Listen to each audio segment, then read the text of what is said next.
The transport shuttle shuddered as it docked with Station Alpha 7, Lieutenant. Hannah Kim pressed her face against the small window and watched the metal arms of the docking bay reach out to grab their ship. After 3 weeks of travel through deep space, she was finally here. Hannah picked up her gear bag and rifle case. The rifle was her most important possession. She had carried it through 5 battles and countless training exercises. It never missed when she needed it most. "Welcome to the edge of nowhere," said the shuttle pilot as the airlock opened. "Try not to get killed out here." Hannah stepped onto the station. The air smelled like metal and recycled oxygen. Bright lights lined the corridors, but they could not hide the fact that this place was old and far from home. Station Alpha 7 sat in contested space between human colonies and the Velkan Empire.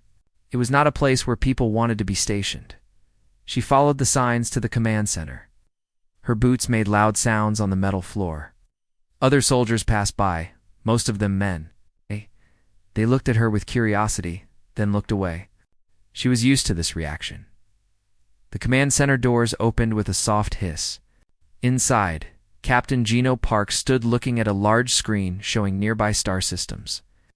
He was a tall man with gray hair and tired eyes. When he saw Hannah, his expression changed to something like disappointment. "You must be the new sniper, Captain," Park said. He looked at her rifle case. "I was expecting someone more... substantial." "Lieutenant Hannah Kim, reporting for duty, sir," she said. Standing straight and saluting, Captain Park returned the salute without enthusiasm. "Right. Well, Lieutenant, I hope you understand that this is a serious posting. We are not here to play games. The Velkans are dangerous, and we need soldiers who can handle real combat." "Yes, sir. I have experience in combat situations." "Do you now?" Captain Park looked at a tablet in his hands. "It says here you scored highest in your sniper class. Scoring well in training is different from real fighting." Hannah wanted to tell him about the Battle of Kepler Station, where her shots had saved an entire civilian transport. She wanted to mention the 3 enemy snipers she had taken out during the siege of New Seoul, but she had learned that some officers did not want to hear about her accomplishments. "I understand, sir. Good. Now, we have a small team here, Sergeant. Mina Lee handles communications. She can show you where to set up your equipment. But I want to be clear about something, Lieutenant. This is not a place for heroics. We follow orders, and we stay alive." "Can you do that?" "Yes, sir." Captain Park turned back to his screen. "Sergeant Lee will brief you on our situation. We have been watching Velkan movements in this sector for 2 months. Nothing major, just scout ships and supply runs. But we need to stay alert." Hannah was dismissed. She found Sergeant Mina Lee in the communications room. Lee was a woman about her own age, with short black hair and intelligent eyes. She looked up from her console when Hannah entered. "You must be the new sniper," Lee said with a smile. "I am glad to see another woman on this station. The men here think we are only good for making coffee and sending messages." "I have heard that before," Hannah replied. "What is the real situation here?" Lee looked around to make sure no one was listening. "Truth is, we are sitting in a very dangerous place. The Velkans have been increasing their activity in this sector. More ships, more movement. But Captain Park thinks it is just routine patrol activity. What do you think?" "I think something big is coming. The pattern of their communications has changed. They are using more encrypted channels. And yesterday, I detected 3 heavy cruisers moving through the outer system." Hannah felt a chill. Heavy cruisers meant serious military action. "Did you report this to the captain?" "Of course. He said it was probably just a training exercise. He told me not to worry about things I do not understand." Lee showed Hannah to her quarters, a small room with a bed, a desk, and a window looking out into space. It was not much, but it was hers. She unpacked her gear and set up her rifle on the desk. The weapon was a precision instrument designed for long-range accuracy. She had modified it herself, adjusting the scope and trigger mechanism, until it was perfect for her hands. After settling in, Hannah made her way to the observation deck. This was where she would do most of her work. The deck had large windows facing in all directions, giving a clear view of the surrounding space. She set up her spotting scope and began to scan the area. Within an hour, she spotted her first Velkin ship. It was a scout vessel, moving slowly through the asteroid field about 10 kilometers away. She tracked its movement and made notes about its course and speed. The ship was definitely conducting surveillance. Over the next few days, Hannah established a routine. She would spend 8 hours on the observation deck, watching and recording enemy activity. She saw patterns that worried her. The Velkins were not just conducting random patrols. They were mapping the area, studying the station's defenses, and testing response times. She compiled detailed reports about what she observed. The enemy ships were focusing their attention on the space lanes leading to the colony world of New Busan. That world was home to 3 million people, mostly families of miners and farmers. If the Velkins were planning an attack, New Busan would be the logical target, but when she submitted her reports to Captain Park, he barely looked at them. "These are just routine patrols, Lieutenant," he said. "The Velkins have been using these routes for years. You are seeing patterns that are not there." "Sir, with respect, I have been watching their movements for a week. This is not routine patrol activity. They are conducting reconnaissance for a major operation." Captain Park set down her report without reading it. "Lieutenant, I've been fighting the Velkins for 15 years. I know what their attack patterns look like. What you are seeing is normal traffic. But sir, the concentration of ships near the New Busan approach routes, ... that is enough, Lieutenant. Appreciate your enthusiasm, but I need you to focus on your assigned duties. Watch for immediate threats to this station. Leave the strategic analysis to people who understand these things." Hannah left the meeting frustrated. She knew what she was seeing. Velkins were preparing for something big. But no one would listen to her because she was young, because she was a woman, because she was just a sniper. That evening, she sat in the observation deck after her shift ended. The stars looked cold and distant. Somewhere out there, enemy ships were moving in the darkness, preparing for war. And she was the only one who seemed to understand what was coming. She picked up her rifle and looked through the scope. Even in the vastness of space, she could see clearly. She could track movement, predict courses, and calculate distances. These were skills that had kept her alive in combat.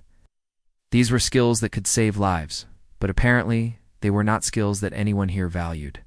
Hannah made a decision. She would continue to watch, continue to record, and continue to report what she saw.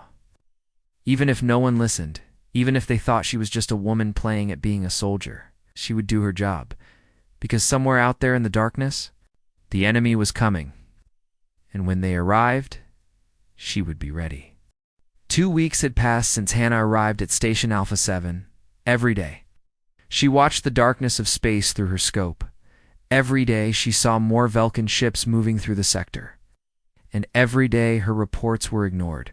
She had filled 3 notebooks with observations: ship types, movement patterns, communication frequencies, and timing. The data painted a clear picture, but Captain Park refused to see it. This morning was different. Through her scope, Hannah spotted something that made her heart race. Velkin heavy transport was moving slowly through the outer asteroid field. It was huge, easily 10 times the size of the scout ships she had been tracking, and it was not alone. "Sergeant Lee," she called into her communicator. "Can you come to the observation deck? I need you to see this." Mina Lee arrived within minutes. She was carrying a cup of coffee and looked tired. The communications officer had been working double shifts, trying to decode Velkin transmissions. "What do you have?" Lee asked. Hannah handed her the spotting scope. "Look at grid section 7 Alpha. Tell me what you see." Lee peered through the scope for a long moment. Then she went very still. "That is a troop transport," she whispered. "A big one. Keep looking. There are more." Lee moved the scope slowly across the field of view. Hannah watched her face change as she spotted the other ships. 3 more transports moving in formation, each one capable of carrying thousands of soldiers. "This is not a patrol," Lee said. "This is an invasion fleet." "I know, and look where they are heading." Lee tracked the ship's course. The transports were moving toward a position that would put them directly between Station Alpha 7 and the colony world of New Busan. If they continued on their current path, they would be in perfect position to launch an attack on the colony. We have to tell Captain Park, Lee said. I have been telling him for 2 weeks. He does not listen. This is different. This is proof. They hurried to the command center. Captain Park was studying supply reports when they arrived. He looked annoyed at the interruption. What is it now? He asked. We have spotted a Vulcan invasion fleet, Hannah said. Added for heavy transports moving toward New Busan. Captain Park did not even look up from his reports. Lieutenant, we have discussed this. The Vulcans are not planning an invasion. They are conducting routine operations. Sir, these are not routine operations, Lee said. I've been monitoring their communications. They are using military encryption codes, and Lieutenant Kim has documented their movement patterns. This is coordinated military action. Sergeant Lee, I expected better from you. Do not let Lieutenant Kim's imagination affect your judgment. Anna felt her temper rising. Sir, I request permission to contact Fleet Command directly. This information needs to reach higher authority. Permission denied. And Lieutenant, if you continue to waste my time with these false alarms, I will have you transferred to supply duty. Captain Park turned back to his reports. The meeting was over. Later that day, Hannah found herself in the station's small medical bay. Dr. Kwan-Soo was there examining tissue samples under a microscope. The doctor was a small man with gentle eyes and careful hands.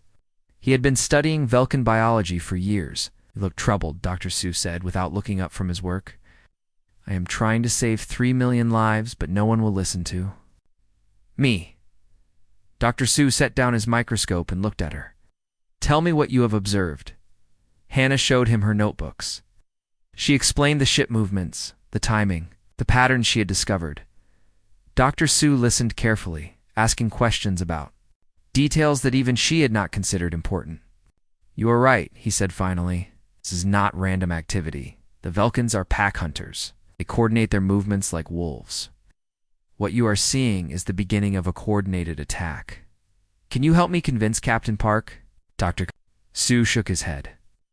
Captain Park does not value scientific analysis. He believes in simple solutions to simple problems. But complex situations require complex understanding. Then what do? You continue to watch. You continue to document. And you prepare for what is coming. The next morning, Hannah was back at her observation post. The Vulcan fleet had grown during the night. She now counted 6 transports plus escort vessels. The formation was moving, with military precision toward the New Busan approach routes. She was making notes when Private Dong-ho joined her on the observation deck. He was young, maybe 20 years old, with eager eyes and nervous energy. Lieutenant, can I ask you something? He said. Of course. The other soldiers are saying that you think the Vulcans are planning an attack. Is that true? Hannah looked at him carefully. He seemed genuinely curious, not mocking like the others. What do you think? She asked. I think you know more about this than anyone else on the station. You watch them every day. You study their movements. If you say they are planning something, I believe you. For the first time in weeks, Hannah felt hope. Someone was listening. Here, she said, handing him the scope. Look at grid section 7 Alpha. Tell me what you see. Dong-ho looked through the scope. His face went pale. Those are warships, he said. Keep looking. Count them. He spent 10 minutes scanning the area. When he was done, he had counted 12 major vessels and dozens of smaller craft, all of them moving in formation toward New Busan. Why does Captain Park not see this? He asked. Because he does not want to see it. He thinks I am just a woman who does not understand military matters. That is stupid. You are the best marksman on this station. Being a good shot does not make me a good strategist, according to him. Dong-ho shook his head. My grandmother always said that the best hunters are the ones who watch the longest. You have been watching, you know what is coming. Over the following days, Hannah continued her surveillance. The Vulcan fleet was growing stronger. More ships arrived each day. They were establishing supply lines and communication networks. Everything pointed to a major offensive. She also noticed something else. The Vulcans were studying the station's defenses. Their scout ships would approach to maximum sensor range then retreat. They were testing response times and weapon ranges. They were preparing to neutralize Station Alpha 7 before attacking New BUSA. And Dr. Sue helped her analyze the data together. They mapped out the likely timeline of the attack. Based on the fleet's size and positioning, they estimated that the assault would begin within a week. "We need to warn the colony," Dr. Sue said. "I have tried. Captain Park will not listen. And I cannot contact Fleet Command without his permission. Then we must find another way." That night, Hannah sat in her quarters, staring at her rifle. She had spent her entire career training to protect people. She had the skills and knowledge to save 3 million lives. But she was trapped by a chain of command that did not value her expertise. She thought about the families on New Busan, children playing in the colonial towns, farmers working in the fields, miners digging deep beneath the surface, all of them, depending on the colonial defense force to keep them safe. And here she was, the only person who truly understood the danger they faced, powerless to act. She picked up her notebook and began writing a detailed report. Everything she'd observed, everything she had analyzed, everything she knew about the coming attack.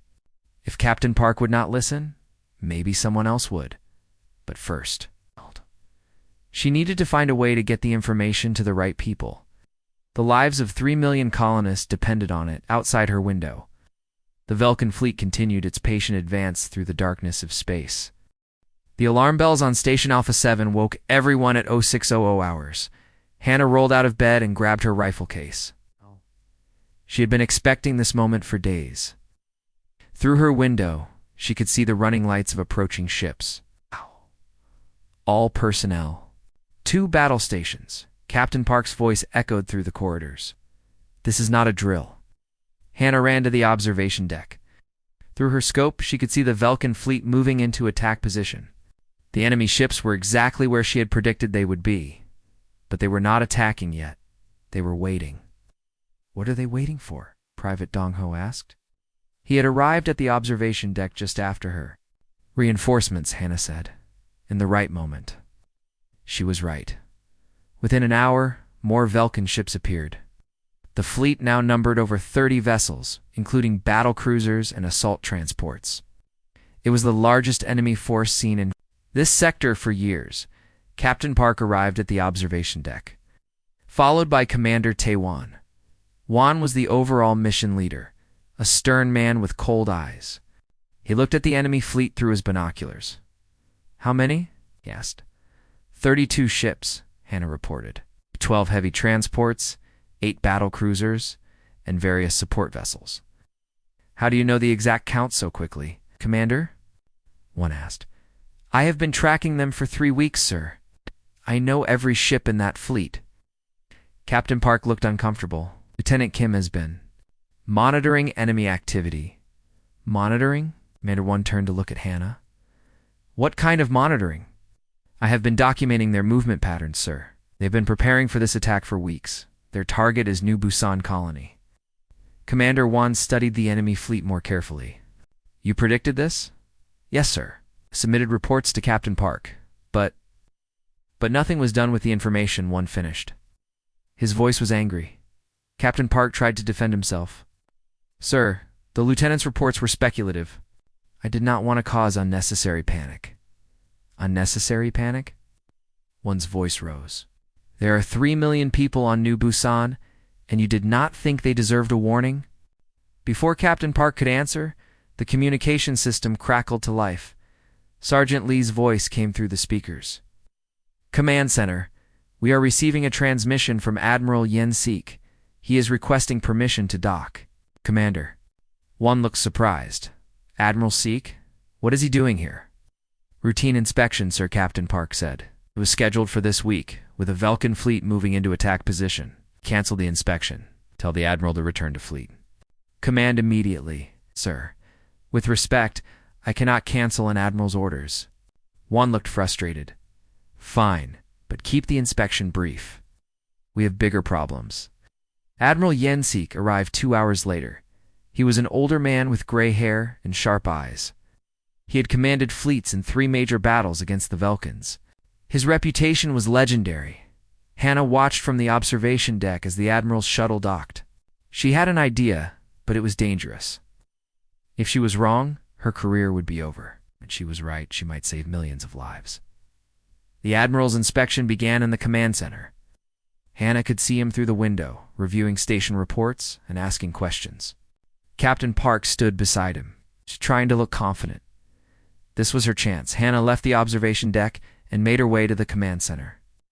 The corridors were busy with personnel, preparing for possible combat. No one paid attention to. One more soldier, moving through the station, she reached the command center just as Admiral Seek was finishing his review of the station's defensive capabilities. He looked up as she entered. "Sir, I need to speak with you about the enemy fleet," she said. Captain Park stepped forward quickly. "Admiral, this is Lieutenant Kim. She has been overly concerned about routine Vulcan patrol activity." Matter. "Speak," Admiral Seek said. Hannah took a deep breath. This was her moment. "Sir, the Vulcan fleet out there is not a patrol. It is an invasion force. I've been tracking their movements for 3 weeks. They are preparing to attack New Busan colony." Admiral Seek looked at her with interest. "What evidence do you have?" "Detailed movement patterns, sir. Communication intercepts. Fleet composition analysis. The enemy has been staging this operation for weeks. Where are your reports?" "I submitted them to Captain Park, sir, but they were not forwarded to higher command." Admiral Seek turned to Captain Park. "Is this true?" "Duh." The lieutenant's reports were speculative. He did not want to waste fleet command's time with unconfirmed intelligence. "Show me the reports," Admiral Seek ordered. Captain Park looked pale. "Sir, the reports were filed in general intelligence folders." "You mean they were ignored?" Admiral Seek's voice was dangerous. "Lieutenant, do you have copies of your reports?" "Yes, sir, in my quarters." "Get them, now." Anna ran to her quarters and grabbed her notebooks. When she returned, Admiral Seek was studying the enemy fleet through the observation deck windows. She handed him her detailed records. Admiral Seek spent 20 minutes reading her reports. His expression grew more serious. With each page, "This is excellent analysis," he said finally. "You predicted their staging areas, their approach routes, even their timing. How did you know?" "I watched them, sir. Every day for 3 weeks. Vulcans are predictable if you understand their patterns, and you tried to warn your superiors." "Yes, sir, multiple times." Admiral Seek turned to Captain Park. "Captain, you have endangered 3 million lives by ignoring this intelligence. I am relieving you of command, sir. You cannot. I can and I do. Commander 1, you are now in charge of this station."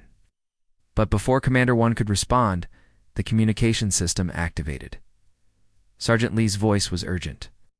"All stations. We have incoming enemy transmissions. The Vulcans are demanding our surrender." Admiral Seek moved quickly to the communication console. "What are they saying?" "They want us to abandon the station within 2 hours, sir. If we refuse, they will destroy us. And then they will have a clear path to New Busan," Hannah said. Admiral Seek nodded grimly. "Lieutenant Kim, you have been trying to warn us about this for weeks. What do you recommend?" "Da-da." Hannah felt a moment of shock. An admiral was asking for her advice. After weeks of being ignored, someone in authority was finally listening. "Sir, the station's position is critical. If we abandon it, the Vulcans will have a clear approach to New Busan. We need to hold this position and call for reinforcements. Reinforcements will take 12 hours to arrive. Can we hold that long?" "Not against their entire fleet, sir." "We do not have to fight their entire fleet. We just need to disrupt their command structure." Admiral Seek looked at her with new respect. "Explain."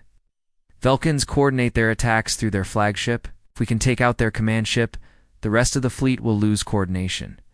They will be forced to retreat and regroup. Flagship is heavily armored and surrounded by escorts. How do we reach it?" Hannah looked out at the enemy fleet. The flagship was clearly visible through the station's windows. It was a massive vessel, bristling with weapons. But she could see its weakness. "We do not need to reach it, sir. We just need to hit it in the right place." Admiral Seek followed her gaze. What do you see that I do not? The flagship's command antenna, sir? It is the weak point in their communication system. One precise shot could cripple their coordination. Antenna is barely 2 meters wide, and it is over 2 kilometers away. Yes, sir, but it is possible. Admiral Seek looked at her rifle case. You think you can make that shot? I know I can, sir. The Admiral was quiet for a long moment. Then he nodded. Very well, Lieutenant. But first, we need to get you into position, and we need to buy you time to line up the shot. Sir, what about the evacuation order? We are not evacuating. We are making a stand. And Lieutenant Kim, you are going to be the key to our survival. As if responding to his words, the Vulcan fleet began to move into attack formation. The battle for Station Alpha 7 was about to begin. The first Vulcan missile hit Station Alpha 7 at 1400 hours. The explosion shook the entire structure, throwing Hannah against the wall of the observation deck. Emergency lights flickered on as the main power grid failed. All hands to battle stations. Commander One's voice echoed through the corridors. This is not a drill. Hannah grabbed her rifle case and ran toward the command center. She needed to find Admiral Seek and get permission to take her shot. When she reached the command center, she found chaos. The main tactical display showed red warning lights everywhere. 3 more missiles had hit the station's outer hull. The defensive shields were failing, and several weapon systems were offline. Where is Admiral Seek? She asked Sergeant Lee. Medical Bay, Lee replied, her face pale. A piece of debris hit him when the first missile exploded. Dr. Sue is working on him now. Hannah felt her heart sink. What? Without Admiral Seek's support, no one would listen to her plan. Captain Park had been relieved of command, but Commander One had never shown any interest in her intelligence reports. Another explosion rocked the station. This time, the lights went out completely. Emergency power kicked in a few seconds later, but several control panels remained dark. Hull breach on Deck 7, someone reported. Sealing emergency bulkheads. Hannah looked through the command center. Windows at the Vulcan fleet. The enemy ships were moving closer, their weapons firing in coordinated volleys. The station's defenses were holding for now, but they would not last much longer. She needed to act. Sergeant Lee, can you get me a direct communication link to the engineering section? Why do you need engineering? I need to reach the primary observation deck. It is the best view of the enemy flagship. Lee looked confused. The primary observation deck is in the damaged section. It might not be safe. I have to try. Lee hesitated, then nodded. She activated her communication panel and established a link to Chief Nari Wan, the station's chief engineer. Wan was a practical woman who had kept the station running through 3 years of combat operations. Chief Wan, this is Lieutenant Kim. I need to reach the primary observation deck. Lieutenant, that section lost atmosphere 15 minutes ago. The corridor is sealed. Can you restore atmosphere to just the observation deck? Maybe. But why do you need to go there? I need to take a shot at the enemy flagship. It is the only way to stop this attack. There was a long pause, then Chief One spoke again. Are you the sniper who has been predicting this attack? Yes, Chief, and I will get you there. Give me 10 minutes to reroute power and restore atmosphere. While Chief One worked on the atmospheric systems, Hannah prepared her equipment. She cleaned her rifle, checked her ammunition, and calculated the distance to the enemy flagship. Shot would be over 2 kilometers through vacuum, with the target moving at combat speed. She had made difficult shots before, but never under these conditions. The station was shaking from enemy fire, which would affect her aim. The target was small and partially shielded by other ships, and she would have only one chance. Lieutenant Kim, report to Engineering Section 4. Chief One's voice came through the communication system. Hannah ran through the corridors. Dodging repair crews and medical personnel, the station felt different now, wounded and desperate. People were still fighting, still trying to save their home. She found Chief Wan in Engineering Section 4, standing next to an emergency airlock. Wan was a small woman with grease-stained coveralls and determined eyes. I have restored atmosphere to the observation deck, Wan said, but I cannot guarantee it will hold if we take more hits in that section. I understand. Thank you, Chief. Lieutenant. If you can really stop this attack with one shot, then you better not miss. Hannah nodded and stepped through the airlock. The corridor beyond was dark and cold, but she could feel air moving around her. Chief Wan had done her job. The primary observation deck was larger than the one she had been using. It had windows facing in all directions, giving her a perfect view of the battle. The enemy flagship was clearly visible, its massive bulk surrounded by smaller escort vessels. She set up her rifle on the observation deck's equipment table. The weapon felt familiar in her hands, like an extension of her own body. She had spent thousands of hours training with this rifle, learning its characteristics and limitations. Through her scope, she could see the flagship's command antenna. It was a small structure on the ship's upper hull, barely visible among the various sensors and communication arrays. The antenna was maybe 2 meters wide, and it was over 2 kilometers away. Hannah began her calculations. Distance, wind resistance, target movement, gravity effects from the nearby planet. In vacuum, she did not need to worry about air resistance. But the other factors were still critical. The flagship was moving at approximately 50 meters per second in a slow curve around the station. The antenna would be in her line of sight for maybe 30 seconds before other ships blocked her view. She would have one chance. As she prepared to take the shot, Colonel Dae Jung appeared at the observation deck entrance. He was an older officer with combat experience, someone who had earned respect through years of service. "Lieutenant Kim, what are you doing here?" he asked. "Taking a shot that might save this station, sir." Colonel Jung looked through the windows. "At the enemy fleet." "At what target?" "The flagship's command antenna. If I can hit it, their coordination will be disrupted." Jung studied the enemy ship through his binoculars. "That is a very small target at a very long distance." "Yes, sir, but it is the weak point in their formation." "And you think you can hit it?" "I know I can, sir." Colonel Jung was quiet for a moment. Then he nodded. "Very well, Lieutenant. But you should know that if you miss, they will detect your position and target this section. You might not survive." "I understand, sir. Then take your shot." "And Lieutenant, make it count." Hannah looked through her scope again. The flagship was approaching the optimal position. She could see the antenna clearly now, a small structure that controlled the entire enemy fleet. She controlled her breathing and steadied her hands. Everything she had learned, every hour of training, every moment of preparation had led to this single shot. The fate of 3 million people depended on her accuracy. She placed her finger on the trigger and began the final calculations. Distance: 2,347 meters. Target speed: 52 meters per second. Wind resistance: none. Gravity drop: minimal. The flagship moved into perfect position.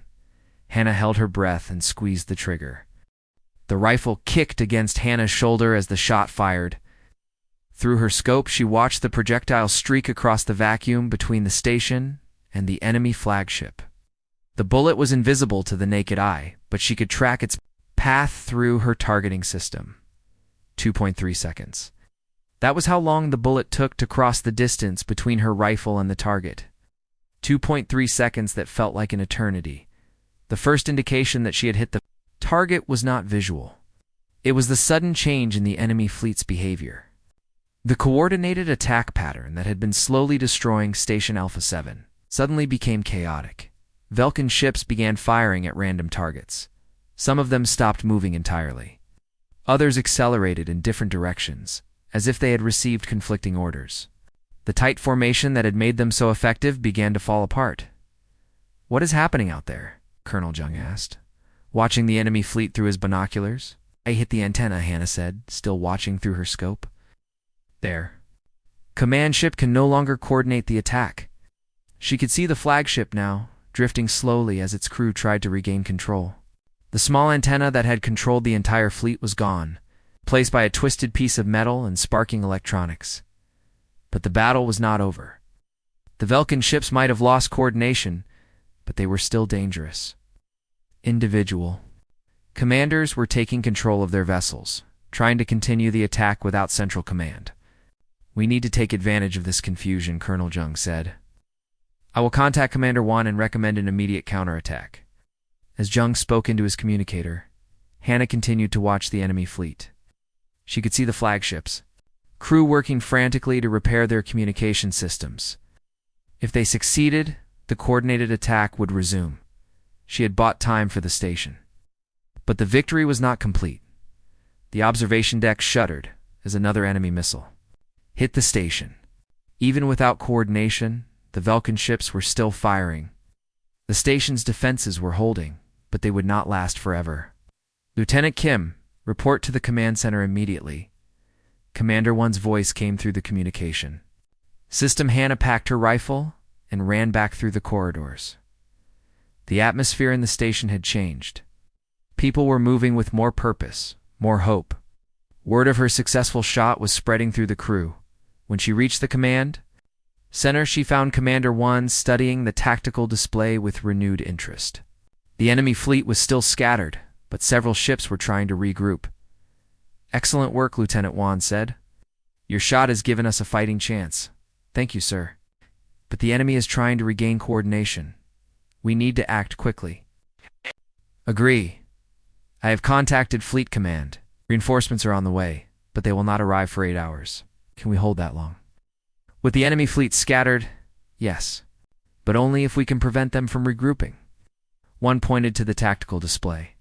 The flagship is trying to restore its communication systems. If they succeed, the attack will resume with full coordination. Hannah studied the display.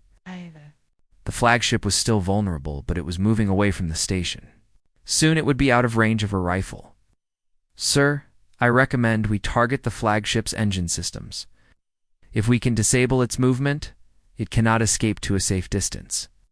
Our weapons cannot penetrate the flagship's armor, but they can damage its maneuvering thrusters. The ship is already having trouble maintaining position. One considered this. It is worth trying. All batteries target the enemy flagship's maneuvering systems. The station's weapons opened fire. Energy beams and missiles streaked toward the flagship, focusing on the small thruster ports that controlled its movement. The ship's armor held, but several thrusters were damaged. The flagship began to drift toward the nearby asteroid field. Its crew was fighting to maintain control, but the ship was no longer fully maneuverable. Direct hit on the flagship's port thrusters, someone reported. The ship is losing attitude control. Through the command center windows, Hannah could see the massive enemy vessels slowly tumbling as it drifted into the asteroid field. The ship's crew was trying to use emergency thrusters to correct their course, but the damage was too severe. Are going to crash into the asteroids, one said. No, sir. They will use emergency power to clear the field. But it will take hours, and they will be out of the battle. One nodded. Without the flagship to coordinate them, the other ships cannot mount an effective attack. As if to prove her point, the enemy fleet began to withdraw. Individual ships were retreating to safe distances, unwilling to continue the attack without proper coordination. We did it, Sergeant Lee said, her voice filled with relief. We held the station, but Hannah was not ready to celebrate yet. Knew the Vulcans would not give up easily. They would regroup, repair their communications, and try again. Sir, we need to use this time to prepare for their next attack, she said. What do you recommend? The enemy will try to establish a new command structure. We need to identify their backup communication systems and be ready to disrupt them. Can you track their new command patterns? Yes, sir. Give me access to the sensor arrays, and I can map their new coordination network. Hannah worked with the sensor teams to track the enemy fleet's movements. The Vulcans were indeed trying to establish a new command structure, but it was less efficient than their original system. She identified 3 ships that were serving as backup command vessels. These ships were smaller and less well protected than the flagship, but they were also harder to target. If we can disrupt these 3 ships, the enemy fleet will be completely disorganized, she reported to Commander Wan. How do we target them? They are staying at maximum range. We do not need to destroy them. We just need to interfere with their communications. If we can jam their signals at the right frequency, they will lose contact with the rest of the fleet. Our communication jamming equipment is not that precise. But Dr. Sue has been studying Velkin communication systems. He might know how to create targeted interference. One contacted Dr. Sue, who was still in the medical bay treating wounded personnel. The doctor confirmed that he had developed a method for jamming Velkin communication frequencies. I can modify our communication array to produce the correct interference pattern, Dr. Sue said, but it will take time to set up. How long, one asked. 2 hours? Maybe 3? Do it. Lieutenant Kim, continue monitoring the enemy fleet. Let me know if they try to coordinate another attack. As Dr. Sue worked on the jamming system, Hannah maintained her watch on the enemy fleet. The Velkins were clearly planning something, but their movements were still uncoordinated, she thought. About the shot she had made, one bullet, traveling through vacuum for 2.3 seconds, had changed the entire battle. It was the kind of precision that only came from years of training and absolute focus. But she also knew that the real victory was not the shot itself. It was the fact that someone had finally listened to her warnings, trusted her analysis, and given her the chance to act. The battle for Station Alpha 7 was not over. But for the first time in weeks, Hannah felt that they had a real chance to win. 6 hours after Hannah's shot disabled the Velkin flagship, Admiral Hyrin arrived with the relief fleet. Her ships emerged from hyperspace in perfect formation, their weapons ready for battle. But what they found was not the desperate fight they had expected. The Velkin fleet was scattered and retreating. Their flagship was drifting helplessly in the asteroid field, its communication systems destroyed. The backup command ships had lost contact with most of their fleet due to Dr. Sue's jamming equipment. This is Admiral Rin to Station Alpha 7. The communication system crackled. What is your status? Station Alpha 7 to Admiral Rin, Commander 1 responded. We are holding position. The enemy fleet is retreating. It's retreating. How is that possible? Intelligence reports indicated you were facing a full invasion fleet. We were Admiral. But Lieutenant Kim disrupted their command structure with a single shot. There was a long pause. Then Admiral Rin's voice came back, filled with curiosity. I want to speak with this Lieutenant Kim. Hannah found herself standing in the command center, speaking directly to one of the highest-ranking officers in the Colonial Defense Force.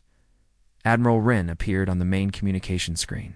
Woman, with steel-gray hair and sharp eyes, Lieutenant Kim, I understand you made a shot that changed the course of this battle. Explain what happened. Admiral, I identified the enemy flagship's command antenna as a critical vulnerability. By destroying it, I disrupted their ability to coordinate their attack. At what distance? 2.347 kilometers, Admiral? Admiral Rin's eyebrows rose. Through vacuum? At a moving target? Yes, Admiral. That is an extraordinary shot, Lieutenant. But I am told that you also predicted this attack weeks in advance. Is that correct? Yes, Admiral. Had been tracking Velkin fleet movements and identified their staging pattern. When your reports were ignored? Hannah glanced at Commander 1, who nodded for her to answer honestly. Yes, Admiral. Captain Park did not believe my analysis was accurate. Admiral Rin's expression darkened.